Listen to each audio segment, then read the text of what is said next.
Hi guys, in today's video I'm going to show you how to fry frozen plantain. So this is my frozen plantain.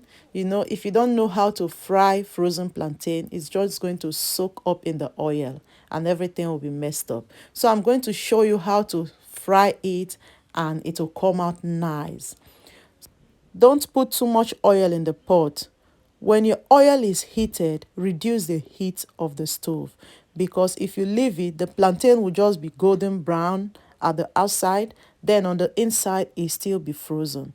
So while you fry it, don't stir it around as if you are turning soup. So turn it one after the other. That way it's not going to get spoiled. Once you're done frying it, pick them one after the other, place them in a kitchen tissue, and let the oil soak up there a bit. And then that is it. Thank you so much for watching. See you all on my next video. Bye.